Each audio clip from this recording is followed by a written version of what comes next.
Hello NFT community. So what you are about to watch is a snippet or a piece of a recording that I did at Excel London between the 20th and the 22nd of August. So it was actually the first NFT show I was there with, where I draw. Throughout the course of the 2 days, I think over 3,000 people had attended the event and come through. So it's pretty awesome. And like I say, it was the first UK NFT show. Now, the recording was done with the camera just to the side because I was just sort of testing and wanting to sort of get some audio. So because of COVID, I didn't actually have a production team with me, but the setup was pretty cool.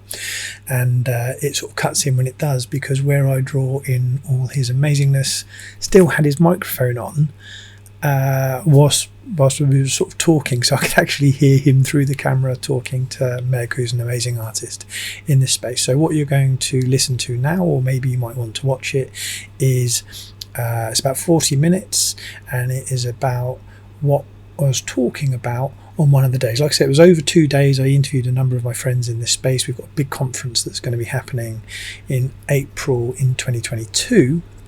That was the first NFT show. It was really cool. There were so many amazing people that we met, and raising the flag for NFT. So what you're about to hear is just an excerpt or a snippet of what happened over 2 days. I hope you enjoy it. I hope you enjoy this space, and this information that I'm giving at this point is probably also extremely out of date, because 1 week in this space is literally a year. So I hope you enjoy this. I hope there's some nuggets of information for you, and this is actually going to be the first time that anyone has seen this, because it was something I just thought I'd share. And because we've set up the Discord now, I'll place it in the Discord first and then probably put it on some of the other channels. So hope you enjoy it, and yeah, keep safe, keep well, and as always, stay awesome. Take care. Good morning, Excel. Hope you're all well. Wow, there's no whoop whoops. Woo! If you would like to know about NFTs, non-fundable tokens, the future of digital art and technology, then I am with Where I Draw. We're going to be discussing everything around about NFTs at 11, I think. Then we've got Jonas potentially joining us at 12. He's a famous New York artist, takes over Times Square. His work is phenomenal. At 2 p.m. today, we have Jonathan Simmons. Jonathan is the lead animator of Game of Thrones. I worked with him on Disney, so we were working on Nemo, Peter Pan, Alice in Wonderland, Jungle Cruise, and Splash Mountain together, which was very cool. He's about to launch his dragon into the NFT space, and you'll probably get a sneak peek of what he's up to. For those of you who don't know what NFTs are, you will need to know what they are, and you will need to get up to speed to them, because they literally are taking this space by force. You may or may not have heard of the Board Your Ape Club. They just passed 1 billion yesterday on the fact they received 10,000 one-off images, and a lot of people think NFTs are a JPEG, and they'll say, who will pay all this money for a JPEG? Well, I currently have 3 lions at 1.2 million, and my lowest floor is 2,500, and I have only 100 lions. Where I Draw has a number of pieces of artwork, and I've been lucky enough to interview millionaires and billionaires all over the world, and collectors all over the world, who have actually started to pivot towards NFTs. Now, this is the first UK NFT conference. Yesterday we were here, we had a number of guests, and we will also be having a live clubhouse with people all over the world, where we had about 200, 300 people in a room. That will continue. We have Art Jedi and Johnny Kaplan. Johnny Kaplan's coming on at 3 o'clock today. He's doing a documentary on NFTs and all things art. He currently runs the Amazon Tech Show and is in about 88 countries. And Art Jedi is pretty much a legend, so if you want to come into the NFT space, you certainly need to know about NFTs. Before we start, before we really go through it, because I think NFTs Where I Draw are very early, aren't they? I mean, you take a seat, get the mic, my friend. You know, we're NFTs, we're super early right now. We're massively early, which is exactly why anyone that's thinking about looking into it, or just what the potentials could be for them to enter the space, whether it's to invest or literally to just make their art or just explore those possibilities. As an artist myself that didn't know anything about NFTs, and then finding out in February, it's mind-blowing. Where a legend has just joined. Meg has joined. Hey. Meg's a rock star. Did you want to come and join us, Meg? No, not yet. We'll come and talk later. Are you into NFTs? You're new to it?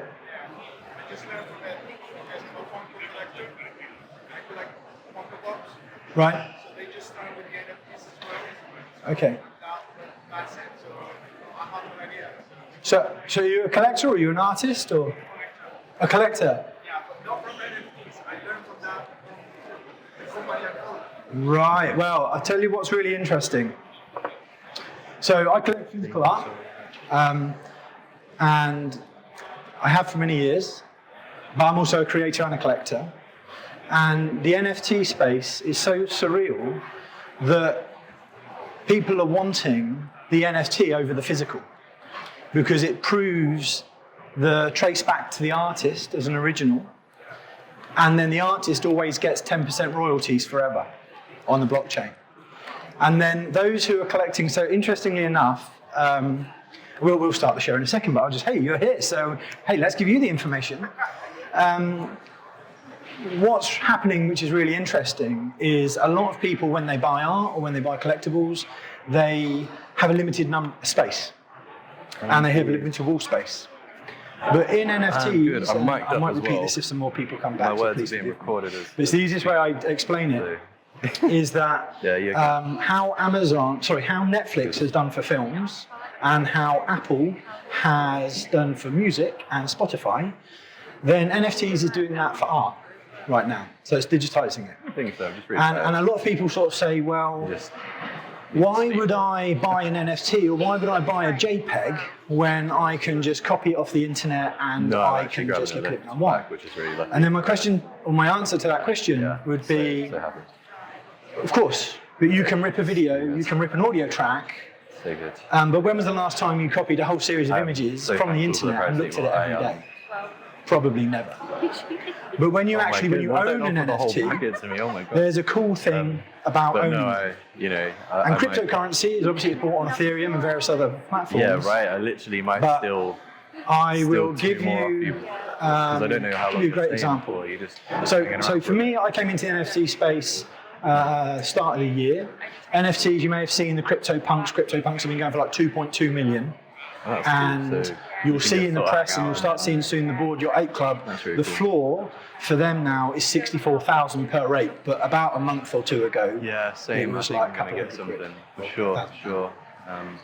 I have an animation studio in the UK, so we animate. We've done Top Gear, we've done stuff for Disney, we do lots of brands, and we make a lot of companies, a lot of brands, a lot of money. But we decided to pivot into NFTs because actually one of the really interesting things in the film industry, and you'll hear a little about Jono's coming in, is animators and artists are always at the bottom of the credits. So they make the films, and the films are generally awesome, but unless you stay at the end when the lights turn on, you never see the animators. So what NFTs has done is it's allowed I've got one that's artists to be recognised for their work, but also make money on what they're doing. So I'm going to sell the not special one. I'm going to go.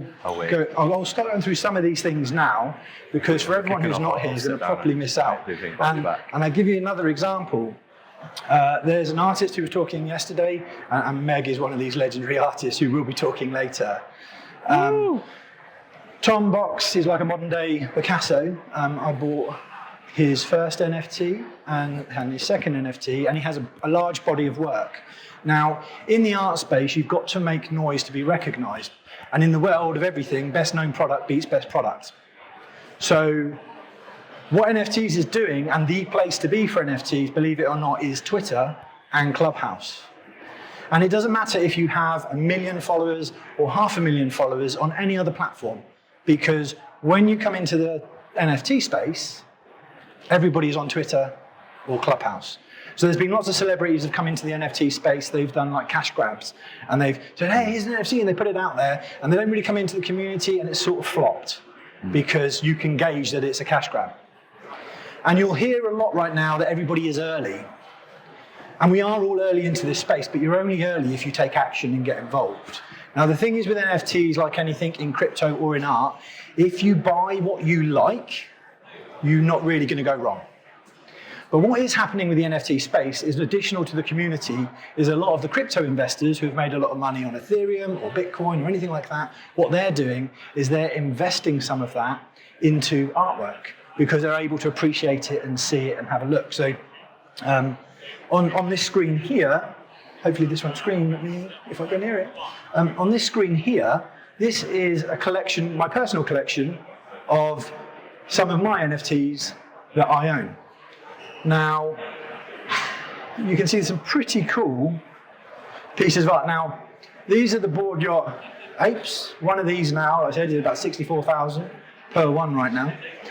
And this is the totem that I have in the studio showcasing all this amazing work. And I was talking earlier about Tom's work. Tom was here on stage yesterday.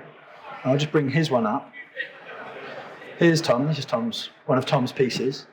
And what Tom did was he had a body of work. He released it into OpenSea. Everybody saw it. It had a price. When I bought that piece, Tom actually said to me, did I want the physical? And I was like, I don't really have enough wall space for it. It's an amazing piece, but actually I have a metaverse, so I'll put it in my digital, I've got it in my wallet, I've got it on the screens, I can do whatever. So I'm going to bore you for 2 seconds. I don't want to bore you. So what is an NFT? This is the technical boring bit. An NFT is a non-fungible token that is a unit of data stored on a digital ledger called a blockchain that certifies a digital asset to be unique and therefore not interchangeable. I like to refer to them as an art form, as a capsule of time and expression, something that can be owned by many and only a few, but admired by everyone. So the thing is with the ledger and the blockchain is the fact that you can always track the NFT. So in Bitcoin perspective, if I have a Bitcoin, you have a Bitcoin, you give me a Bitcoin, I give you a Bitcoin, it's always a Bitcoin.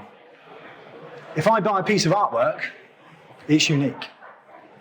And there might only be one, or there'll be one of 5. So in the art space of NFTs, what's happening in the art space of NFTs is artists are saying, well, I've actually done this painting, I'm going to digitize it, I'm going to take a photo of it, and I'm going to make it an NFT, and I might do it as a 1 of 1, or I might do it as a 1 of 5. So the ones of, or the numbers, are like limited edition prints. So way back when I used to buy limited edition Rolf Harris's, I've had original, I got signed before he got arrested and everything. I got rid of that collection. I was also in a documentary with Nick Parks on the wrong trousers and things like that. But I did a documentary on Rolf and Harris' life and art, how he got me into the animation industry way back when. But I used to buy limited edition prints, and then I used to sell them once they appreciate in value to then be able to afford the original. And then in the NFT space of art, because everybody is so early, if you are in Clubhouse, if you are in Twitter, and you're showcasing your work, guess what? People are buying. It's actually one of the easiest places to buy, but you have to be the river, not the rock. Now, the power of community in the space. This is what's really cool. We'll probably do an experiment in a little bit. And what I'd like you to do, if you are on Twitter, and I apologize for my Twitter madness, because, hey, I do what's called a shill thread. And if you're an artist or you're interested in buying NFTs, these shill threads are really quite interesting because there's a lot of people going, hey, I've got some ETH, I want to buy something, show me your work. And they probably haven't, but people are showing all their amazing work. Now, I do that, but I also buy work. So my collectors, my friends, the people in my community will see my thread. Now, whilst I don't have 100,000 followers on Twitter, my engagement is really high. I have about 7,500. That's probably happened only in the last 3 months. If I tweet something, that artist generally sells, or they'll sell out, or they start getting seen and people start buying. And that's the power of the community, because it's very similar to riding a motorbike or having a motorbike. And if you ever have a motorbike, it doesn't matter where you are, everybody who has a motorbike always nods and accepts everybody else. And that's really cool. And the other thing on the community is no one's hating on you, because they'll soon be squashed out. Everyone is actually going, hey, we've actually got the power to not have to give the big corporates all of our money, or the big galleries 50% of any of the commissions. We get to own our own stuff, and we get to shout. And he who shouts loudest gets heard. And then so what it's now doing is a lot of artists are now becoming solopreneurs in the fact that they're able to give up their jobs and do art for a living, but obviously they have to do more and keep showing their drop and their work. So I said about Twitter and Clubhouse. Where I draw here has one of the largest communities in Clubhouse called the Good Vibes Room. Did you want to just talk about that briefly? Because up until about 2 weeks ago, he didn't even want to be in front of a camera. And up until about, how long ago? 3-4 months ago? You set that room. In fact, how long? Yeah, so the Good Vibes Room is Stand up, my man. Come on, get up here. Let's just be a rock star. Right then. Yeah, so literally. And before he starts, you've got to do the Good Vibes thing. This is crazy. He does this in this room every time. It's madness. Go. Good Vibes! I do that in the room. Yeah, but it's more fun. That was very lackluster, wasn't it? But yeah. I think let me get going. I mean, this has been an amazing event, but I've just been singing it so much, I guess, the voice is haggard now. Yeah. Okay, but yeah, it's like that, but way better. Especially if you listen on an app and I think you've got your headphones in. I can add I can walk into an echoey room or something, right? No, literally 3-4 months ago. So I came into space in February. 3-4 months ago, I basically felt very much, as an artist, a bit of a massive introvert just in life anyway, right? Very used to just hiding behind my artwork, all of that stuff. But I think something that's so important about the community and the NFT space itself is engagement with that community and connecting with each other, because everybody uplifts each other and everyone shares their stories, and we love to see each other win, right? Which is just super, super cool. But I went from just literally being freelancer for years, just hiding in my studio, doing my work, listening to whatever on the thing. Then suddenly I find NFTs, and I find Twitter, and then I find Clubhouse, and it's like you are communicating and talking with all of these people from around the world, and they're there 24/7, and you just have this massive community that are there. And from just a day on Clubhouse in an NFT room, you learn so much. But I still struggle to unmic, to speak. So what I did 3 or 4 months ago is essentially started my own club, which was called NFT Good Vibes. And the main purpose of it was to help everybody to learn, to get their confidence, to share their voice, to share their story. And by doing that and having that room, it just kind of accidentally blew up. I kind of whoopsied into, that's the way I describe it, I whoopsied into this room, turning into this massive community. And it's now become apparently one of the biggest NFT community spaces in Clubhouse.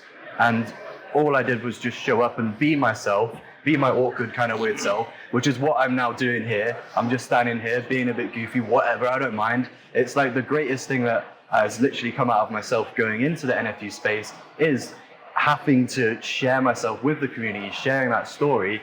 And then literally the last couple of weeks, I've started putting out videos of myself, just really showing myself as the human, trying to take away hiding behind the avatar and be, here I am. And here I am on stage with you now, talking. And again, all of this is because the power of that community and literally just learning to grow and share your story. And even since I've started to come out of my shell even more with the videos and everything like that, I have seen my sales increasing and things like that as well, because I think especially people who are collecting in the space and things like that, you want to have a genuine connection with somebody. And I've made friends that are collectors, they're developers, they're fellow artists, they're a mixture of all of that. It's just a really, really awesome space full of crypto lawyers and accountants. It does not matter, you have no idea who you're going to brush shoulders with in the Clubhouse room, right? And I'll give you an example in the room. So we're working with Naughty by Nature at the moment, working with a load of other artists, producing and helping some of their NFTs and what they're doing. And I'll give you an example in crypto, because crypto, some people are into it, some people don't know. And Bitcoin is, there's going to be 21 million Bitcoins. There's 49 million millionaires. Not every millionaire is going to have a Bitcoin. Now, NFTs, if there are a short number, if there's only a 1 of 1 or a 1 of 10, they're going to hold great value because there's 9 billion people on the planet and very few people are currently in this space. And the people who, 1 week in this space, I promise you, is like a year. And why I'm saying the community is really important, this happened yesterday. Bald Mummy Waking Up is a really cool project. The Bald Mummies are like, I think they're a really cool project. And actually I have loads of properties in the metaverse. So I have like 21 digital properties and they happen to be one of my next door neighbors and I've bought a number of their pieces. Yesterday they bought one of my lions for 4.99, which is 12,500. And so that's what, oh, sorry, if I go back, so they put, thanks Ricky for supporting us as well, support each other is key in NFT world, love your work. You see, the interesting thing with this community and the interesting thing with this space is that you don't, when you watch a film or when you listen to music, you don't watch one film, you don't listen to one track, you have many.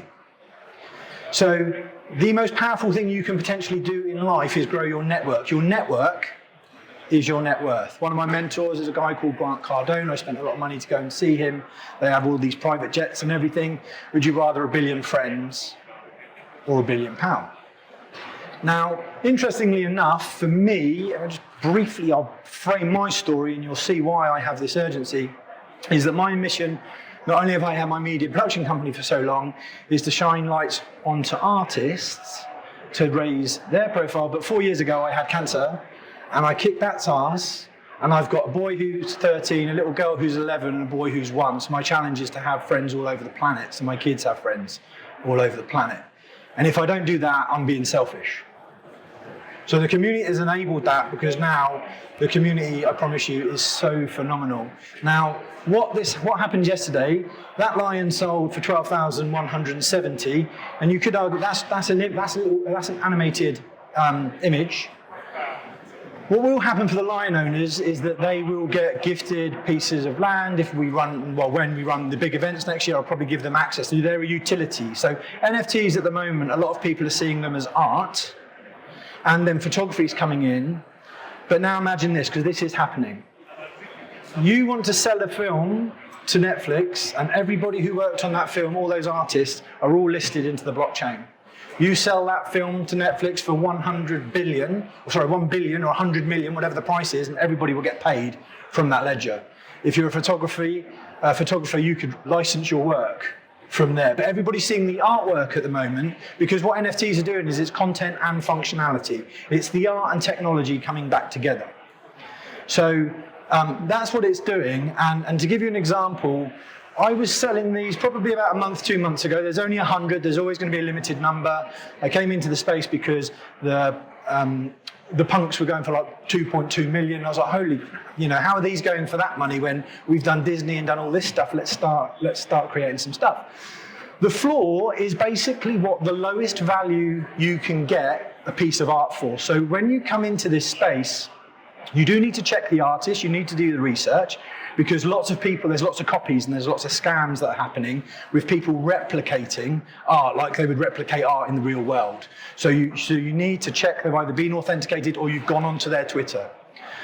But what's really interesting as well, and because it's a cryptocurrency, is that you can go to sleep and your money increases. So if I go to here, these 5 lions right now, these 5 lions are at 1.2 million each. So if you want to buy those lions, that's what it's going to cost you. And they vary from 1.2 million to 250,000, 500,000, 20,000, all vary, because there's only 100, so there's a limited number. And there are projects that are 10,000, 5,000, 3,000. This is not even the artist bits. These are just some of the collectible pieces. So if you're here and you're buying collectibles as a physical piece, people are now pivoting to a digital version of that physical piece, because what happens is when you sell it, you don't have to pack it up, you don't have to ship it, you don't even have to prove it's real because it's on the blockchain. And as more and more people are coming into the crypto space, COVID has affected a lot of people. Governments are printing as much money as they can, crypto is holding its value. So then what happens is you go to sleep, it goes up, it's worth more money. So that's the lions right now. And this is a fact that's a shocking fact. And this is the Board Your Ape Club. It's a fantastic project. There's 10,000 apes. And this was on a Twitter post yesterday. And I had to create this deck yesterday. And I didn't have time to do another one last night because we met with the community and had a few drinks. But because the pace works so fast, Bored Ape Yacht Club NFT has been around for less than 4 months. They just passed 308,917 Ethereum, which is over 1 billion in Ethereum by market cap today. In fact, it's more today because it's gone up today. To compare it, it took Airbnb 5 years and 10 million bookings to achieve this. To purchase an ape, the minimum cost is now $65,000. Last week, that was probably $30,000. The week before that, $10,000. And I sold 3 apes to buy some virtual land in crypto voxels, which is like Roblox, where I sold them for like 4,000 or 5,000 each. So I was like, oh my gosh! But that's to put into perspective the money, because everyone's interested in the money, and these were the 3 apes that I had. And I didn't realise that some of these apes are actually super rare, so they're worth even more money now. So art and technology combined, this is where it gets really interesting. See, NFTs aren't just art. Your passes or your tickets could be an NFT, and they could have an unlockable. So what's happening now is a lot of artists are selling NFTs, and their NFT has a utility, which means that if you buy their work, you might get access to them. You might get access to their event. So you see, you've seen my lions, and I have 21 virtual properties in the virtual space. Each one has a sky bar. Each sky bar has 8 cocktails, and each cocktail is one of 50. So it's virtual art that's a drink. So anyone who visits any of my metaverse spaces, they can buy one of those drinks. I host an event, it has 2,000 people, we have a VIP bar, and I say to anybody who owns one of those drinks, they get free access to a bar. That's what I can do, that's the power of the NFT. I can create a technology utility with it to be more than just art. But what I've been doing is I've been saying, buy the art because you like the art. Because I'm going to under-promise and I'll over-deliver. You'll buy the art, you'll like the art, I'm here to stay. I want friends all over the planet, so my kids have friends over the planet. And like I said, I'm under oncology for 5 years, so damn right I'm going to take over this world. And maybe even beat Elon to Mars, who knows. So, before going to the platforms, I am actually going to say this. Raise your hand if you know who Elon Musk is. And raise your hand if you know who Steve Jobs is. Okay. So, really interesting thing, Elon Musk, every youngster right now would be able to tell you who the CEO of Tesla is. And Elon Musk failed probably 13 times on his rocket, and then he succeeded and became pretty successful. But he didn't give up. And one thing that happens in this space a lot of artists will go, I didn't sell, or my work's not working. So if you're a collector or you're a creator, you want to look at the artist on what they're doing. Are they pushing themselves forward? Are they promoting themselves as well? Are they here to stay? And Steve Jobs, when he released the iPhone wasn't perfect. So one of the best things you can do is be prolific, not perfect. Perfection kills momentum, and every youngster starts using the iPhone, right? Now, in the NFT space, in the virtual metaverse, the next generation, now this is going to blow your mind, by the way, and I'm going to do this exercise, I'll do this a little bit later. Adults have not got a Scooby-Doo about anything, and I'm going to ask you a question, and when you answer this question, I'll prove to you why adults don't know what they're doing, and then I'm going to blow your mind even more by telling you of an 11-year-old who is phenomenal, who has just done how much? Over 600. And something Ethereum, which is like 1.2, 1.4 million. I'm going to you're going to come with me back, because bear in mind, 1 week in this space is like a year, I promise you. So we're going to go back to what feels like God knows how many years, but really it was only probably a handful of months. But I'm going to ask this question first. How do you think a spoon feels?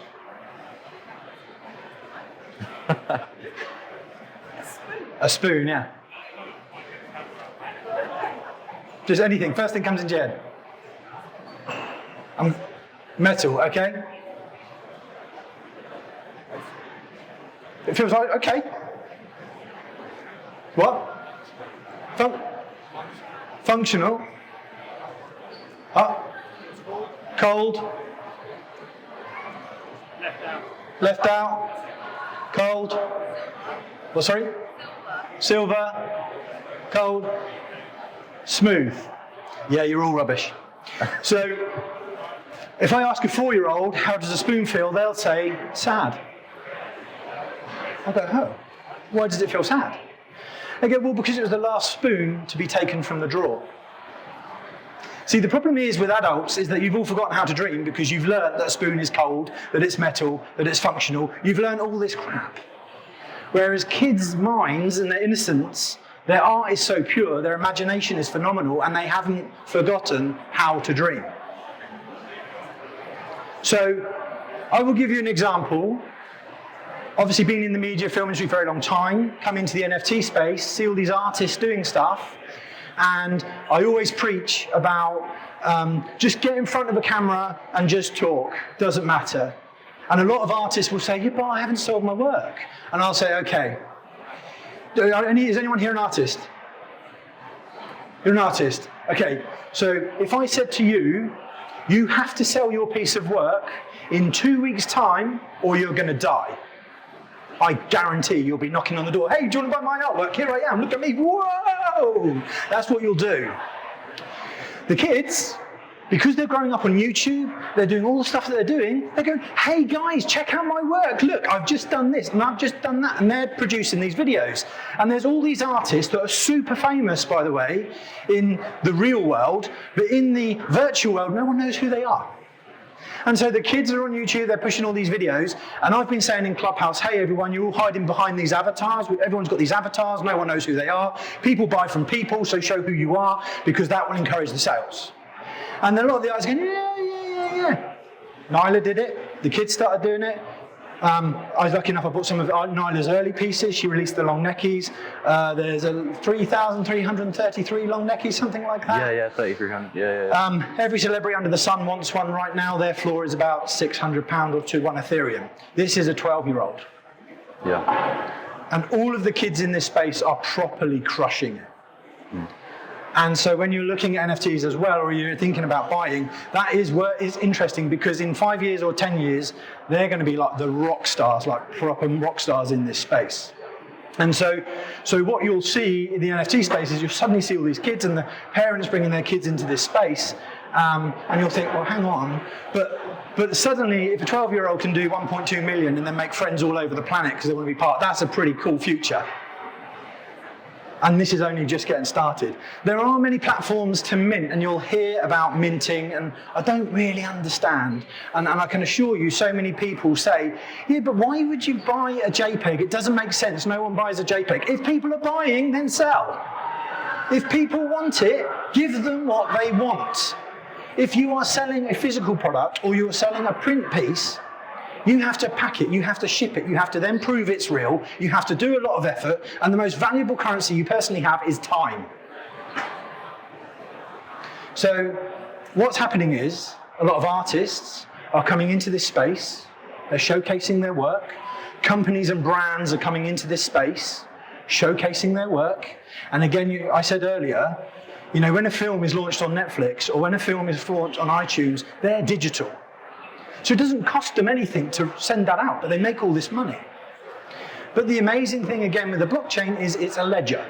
So you can track it back to the artist, you can see who owned it before you, and it's a proof of ownership. And we were laughing this morning because it's a little bit like a receipt.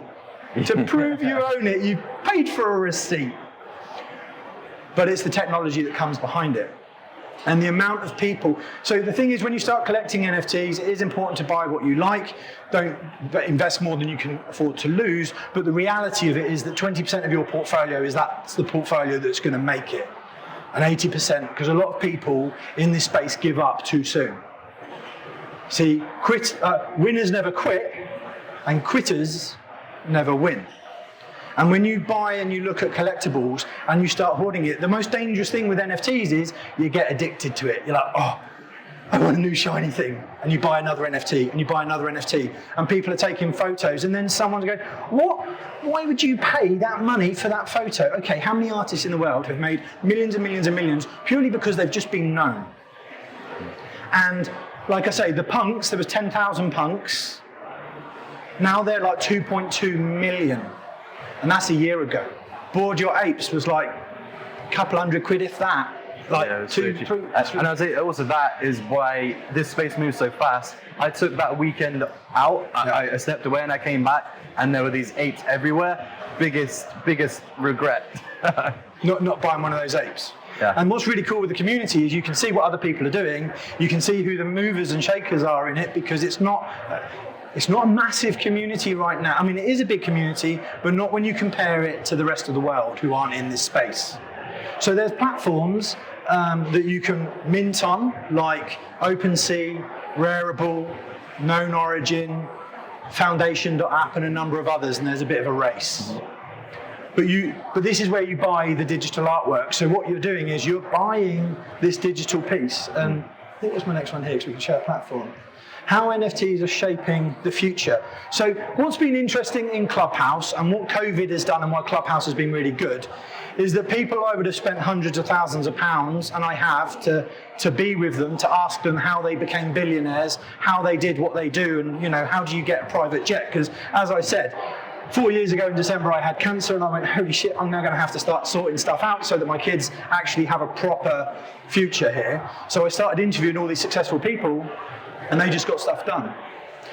And a lot of these people were actually buyers of art, buyers of collectibles, and they also, and myself, had this mindset of, I do quite like the physical, and people sort of go, yeah, but you sort of want the physical. Anyone who's been in this space for probably a couple of weeks or a month has gone for they want the digital.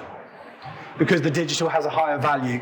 Because if you want to buy it off me for 5,000, I just send it to you. If you want to buy it off me for 2,000, I can sell it to you. And when projects are launched, they're launched at like 0.02, which is in Ethereum, and then they sell it literally the next hour for double or triple or quadruple. Mike Tyson did a drop 2 days ago. The pieces were like at 0.2. Within about 10 minutes, it had moved up to about 1 Ethereum, which is £2,500. And by the way, Ethereum is going up now, so it's probably about £3,000. Mm-hmm. So that is what is happening. And like I said, lots of celebrities are coming into this space, but lots of artists are thinking, well, because it's tough being an artist, it's tough being a photographer, a filmmaker, and do you know what? With COVID and everything else, everything's fucking tough, to be fair, and anybody who says it isn't is talking out of their backside, because it is tough.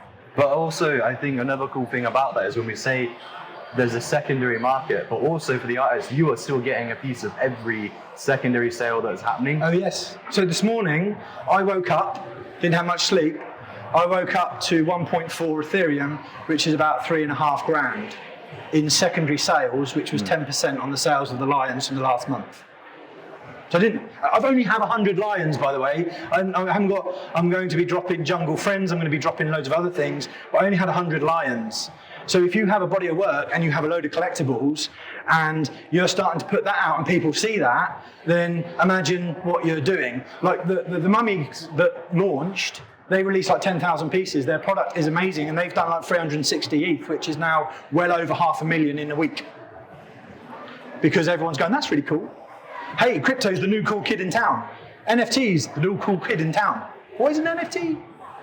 Okay, so it would be good for you to understand the technology, connect with people, follow me on Twitter, follow my community, because I guarantee next year this is going to be bigger and better. You'll see the Lions. There's 5 Lions at 1.2 million. There'll be a lot more Lions at that price next year. Mm-hmm. And they'll keep on going. But Meg doesn't want to talk right now. He's going to talk a little bit later. Mm-hmm. But as well, on marketplaces, I think at 1 p.m. I'm going to mint something live. Yes. So you can literally see how many clicks it takes for me to put up one of my pieces of artwork, right? Yeah, and so here's another thing that's really interesting. Whereas got an amazing Instagram, lots of people who come into this space who are influencers have great Instagrams, and people like the images, so you've got this body of work, but that's just likes. Come into Twitter, turn your artwork and the stuff that you've been posting into digital art and sell it. Then you've got nothing to lose. Mm-hmm. So, yeah, you're going to do a live mint. Yes. What time is it, please? Because Jonas will be coming on, I think, so I just need to make sure. We are 20 to 12 right now. Excellent, because Jonas hopefully will be joining us at 12 o'clock. Jonas is an artist who sells his photography for about 40,000 per one. His sculptures are around about that price. He takes over Times Square in New York. He's phenomenal. But here's a great thing. There are so many amazing artists who are super famous in the real world coming into the NFT space and no one knows who they are. So then they have to come into the community and they have to say hi, comment on the work, and have to put in the work to the community, so then the community can say, hey, that's cool. And that's another thing, like touching on, say like I have 14,000 people on Instagram, right? But when I came into the NFT space, that meant nothing, essentially, because you need to get on Twitter, you need to get on Clubhouse. That's where people are literally like living for this stuff. And I did not do anything on my Twitter. And yet now I've got like 3,000 people that I know, all of them are like in the NFT space, and it's a proper community. So I think it's a game changer. My point is that you don't have to be some massive artist. It does not matter. And in fact, the point is it won't matter if you are, because if you don't engage with the community, you're not gonna, I don't think you do. You might get a cash grab if you're a big up, but then that's it. People don't like it. No, and I think the other thing is that's really important, even if you don't want to post on Twitter, it's a great place to learn what's going on. Because the community call out fakes very quickly, and they also show you what's trending. And there's Discords. And there's Discords that they're in, that when the artists drop, they say in their Discord they're about to drop before it goes anywhere else. And because I'm also a collector, I remember I was sitting in my dining room 15 minutes before a drop. A drop is when an artist releases a piece of work, and I was like, wicked, I want a piece of this, because this artist, I've watched their sort of career, what they've been doing, and the moment they release something, it quadruples in value. So I was like, okay, 15 minutes before the drop, I'm ready. My little boy's won. He's like, daddy, daddy, daddy, weekends are always theirs, but I was like, darling, it's 15 minutes. I really want this piece. You know, this is going to pay for your food later. I know I'm not actually, I know I'm spending all of our money on NFTs, and you're only having water, but if I buy this NFT, one day I'll be able to buy you some food. So leave me for 2 minutes. Because the biggest thing, children spell love time, right? So for me, I generally am for them. But at this moment, no. This moment, I'm like this. I'm going to let you live it with me. Refresh, refresh, refresh. Come on, refresh. Sold. What? How are they all sold out? They haven't even done the drop. What's going on? On the Discord, they said, yeah, we'll just put it live, everyone. Here's the link for the back link to it. That was a bastards. I was like, Daddy's going to come and play now. And then the funny thing was, within about an hour, 2 hours, they were being flipped. Those pieces of art were going from 0.2 to 0.5 to 1 to 2 to 3 to 5 to insane amounts of money. And they're getting like, let's say 10% of each of those sales forever. Yeah. And so not only are we saying, check Twitter, come on Clubhouse. I don't know, are any of you familiar with Clubhouse? So Clubhouse is really cool. It was an exclusive app that you had to be invited to, but now it's open to the public. And what you do is you just listen. It's like a radio station that you can listen to speakers, but you can also put your hand up and you can ask a question. So it's like these virtual global massive conferences, but it's just like, you know, we'll have a Clubhouse room, we'll have one later. We had one yesterday here, and we'll have one again today, and it has hundreds of people from all over the world. And the most amazing thing again with NFTs is it's digital. So we don't need you to come to an event to buy my stuff because, hey, it's on the big wide world. I said, I have 21 properties in the metaverse, and when I go to sleep, people come and visit my properties. And then they buy artwork because it's a virtual gallery. Now, if you'd have said to me a year ago, you're going to have a whole load of virtual galleries, you're going to be playing like Roblox like your kids do, and by the way, you're going to be selling JPEGs, I'd have said you're as mad as a box of frogs. And so that's what's happening. So for me, I would seriously look into it, whether for you buying stuff personally, or even looking at doing something yourself. But a lot of artists will say, oh yeah, but it's not about the money. It's always about the money. You know, people say, oh, you know, right, okay. So If you're poor people aren't able to buy anything. So if you can make some money, or you can create some artwork, or you're a collector and you can flip and you can sell, then you've got freedom. Yeah, and I mean, on that, literally to put it into perspective, obviously I've worked as a freelancer for blooming years, and like month to month, constantly, like if you freelance, if you like have clients, you know the stress that it can be the second that you have like even a week where you like not got any work. It's so stressful financially. You're always watching, always. In the last like week, 2 weeks, I've made enough to be good for like a good couple of years, and that is like that's an amazing success story, isn't it? And I'm Meg, I know you're not going to talk. Yeah. You don't want to talk right now, but Meg is actually a superstar. Can I ask, how much ETH have you done so far in the last traded? No. I've probably done over 100 on both platforms. Okay. No, you didn't hear that. And then that's in how long? Just under 2 months. Okay. So in just under 2 months, and again I tell you, a week in this space is like a year. 2 months ago, Meg was in Clubhouse, I was listening, we was talking, I was checking out her work on Twitter, and I was like, oh yeah, well, I'm going to come back, I'm going to get a piece of that, I love that work. And every time I went, it was bloody sold. Meg's just done 100 ETH in 2 months in trading, which in today's money that's a lot of money. Hey, drinks are on you. 200 and something thousand pounds in artwork. I mean, she's got an amazing amount of artwork, and she has collectors all over the world. And Meg hasn't actually been really pushing yourself to stuff, because people have been going to Meg for her work because she's had this body of work. And before that space, was you selling much or? Yeah, just in Facebook. Yeah. But it was trading. Okay. So you should be coming and doing. Do you want to come and talk? Come on.